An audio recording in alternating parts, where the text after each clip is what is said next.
নমস্কার, আমি জয়ন্তী আপনাদের সামনে নতুন একটা রেসিপি নিয়ে এসেছি। রেসিপিটা হলো চিকেন পকোড়া। চিকেনগুলো ছোট ছোট টুকরো করে ধুয়ে নিয়েছি। চিকেনটা এবার ম্যারিনেট করে নেব। নুন দিলাম, লেবুর রস আর আদা রসুন পেস্ট দিয়ে এবার 1 ঘন্টার জন্য ম্যারিনেট করে রাখবো।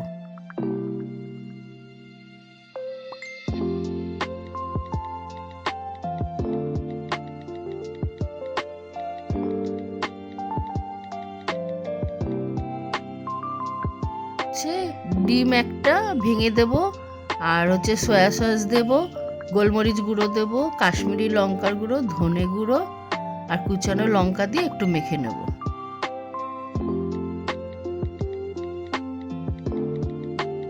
এবার মিক্সড করে নেব।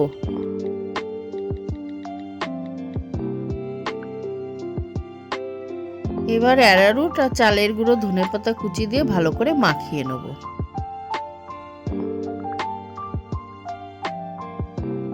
চালের গুঁড়ো না থাকলে অ্যারারুট আর বেসন দিলেও হবে।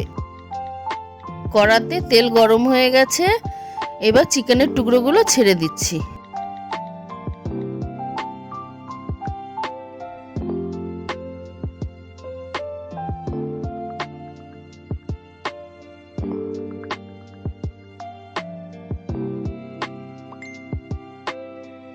এবার ডিপ ফ্রাই করে লাল লাল করে ভেজে পকোড়াগুলো তুলে নেব।